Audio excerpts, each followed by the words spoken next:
ইট পাথরের শহরে কচুর পাতা পাওয়াই যায় না বললেই চলে। যদি প্রয়োজন হয় তাহলে কিনে এসে খেতে হয়। কিন্তু বাজারের শাকগুলো তেমন আমার পছন্দ হয় না। তাই যেটুকু পারি আমি নিজের থেকে উঠিয়ে নিয়ে এসে খাই। আর না হলে মায়ের বাড়ি থেকে নিয়ে এসে খাই। আসসালামু আলাইকুম বন্ধুরা, কেমন আছেন? আশা করি সবাই অনেক বেশি ভালো আছেন। আমিও আপনাদের দোয়া ও আল্লাহর রহমতে অনেক বেশি ভালো আছি। আজকে আমি কচুর পাতা উঠিয়েছি, কয়েকটা পেয়েছি। আমাদের বাড়ির পাশে ফাঁকা কয়েকটা জায়গা ছিল, সেখান থেকে উঠে নিয়েছি। বেছে বেছে নিয়ে এসেছি। কচু পাতা ফেসবুকে অনেকে অনেকভাবে রান্না করে দেখছি, সবাই খাচ্ছে। তাই আমারও পিনিক উঠলো, তাই আমি কচুর পাতা নিয়ে এসে রান্না করতে বসলাম। আচ্ছা বন্ধুরা, চলুন আর কথা না বাড়িয়ে আপনাদের সাথে কচুর পাতা কীভাবে রান্না করেছি সেটা শেয়ার করা যাক। প্রথমে কচুর পাতাগুলোকে আমি উঠিয়ে নিয়ে এসেছি। নিয়ে এসে ধুয়ে বেছে হালকাভাবে কেটে নেব, মানে কয়েকটা টুকরো করে নেব, বেশি কাটা যাবে না, ছোটো ছোটো করে। দিয়ে অল্প একটু পানি দিয়ে সিদ্ধ করতে দিব। তার সাথে দিয়ে দিব 1 মুঠো রসুন, কাঁচামরিচ আর সামান্য পরিমাণে লবণ। এগুলো দিয়ে ভালোভাবে সিদ্ধ হওয়ার জন্য অপেক্ষা করব। ছোটোবেলা থেকে আমাকে শাক, লতা পাতা এগুলো খেতে বেশি ভালো লাগে। মাছটা অনেক বেশি প্রিয়, তারপরে মাংসটা অত বেশি পছন্দ না। 2-1 পিস হলেই আমার হয়ে যায়, 1 পিস হলে বেশি ভালো হয়। অনেকেই বলবেন অনেক কথা।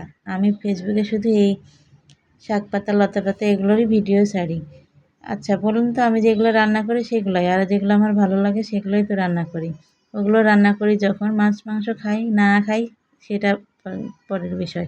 মাছ মাংস খাই না তেমন কথা না, মাঝে মাঝে ওগুলোও খাই, কিন্তু ওগুলোর অত ভিডিও ধারণ করা না। শাক লতা পাতার এগুলোরই বেশি ভিডিও করা হয়। এই যে আমার শাকগুলো সিদ্ধ হয়ে গেছে দেখুন। তারপরে আমি এখন কাঁচা আমের সিজন তো, তাই আমি কাঁচা আম দিয়ে দিব।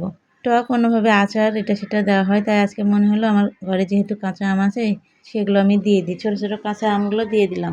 তারপরে আবার নেড়ে চেড়ে ঢাকনা দিয়ে ঢেকে দিব। ভালোভাবে পাতাগুলো সিদ্ধ হওয়া পর্যন্ত অপেক্ষা করব। ভালোভাবে সিদ্ধ হয়ে যাবে। দেখুন কত সুন্দর সিদ্ধ হয়ে গেছে। আমগুলো দেখবো সিদ্ধ হয়েছে কিনা। আমগুলো যখন সিদ্ধ হয়ে যাবে তখন এটা হয়ে গেছে। তারপরে আমি এগুলোকে তেলে দিব। অনেকে ভর্তা করেন হাতে মাখিয়ে, মরিচ পোড়া এইগুলো দিয়ে, কাঁচা পেঁয়াজ, লবণ। আমি কিন্তু সেটা করব না, আমি ফোড়ন দিয়ে ফোড়নে দিব। প্রথমে পেঁয়াজ দিয়ে দিয়েছি, তারপরে তেল দিয়ে দিয়েছি, কাঁচামরিচ দিয়েছি কয়েকটা, একটা তেজপাতা দিয়ে দিয়েছি, তারপরে দিয়ে দিব 12 মশলা। এগুলো দিয়ে ভালোভাবে নাড়াচাড়া করে নিব। পেঁয়াজটা লাল হওয়া পর্যন্ত অপেক্ষা করব।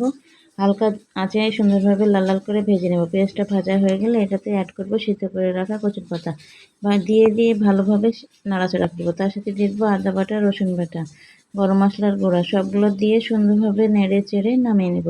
আর একটা কি সুন্দর হয়ে আসবে, তখন আঠালো আঠালো ভাব হবে। দেখেন জিভে জল চলে আসছে। আপনারা খেয়েছেন কখনো? যদি না এভাবে খান অবশ্যই এই রেসিপিটা ফলো করে একবার ট্রাই করে দেখবেন কতটা মজাদার আর সুস্বাদু হয়েছে। অনেক টেস্টি একটা খাবার। এই খাবারটা আমার অনেক প্রিয়, আমার বাবারও ছিল অনেক প্রিয়। আশা করি সবাই ভালো থাকবেন। এই রেসিপিটা যদি ভালো লাগে থাকে তাহলে অবশ্যই শেয়ার করবেন। আল্লাহ হাফেজ।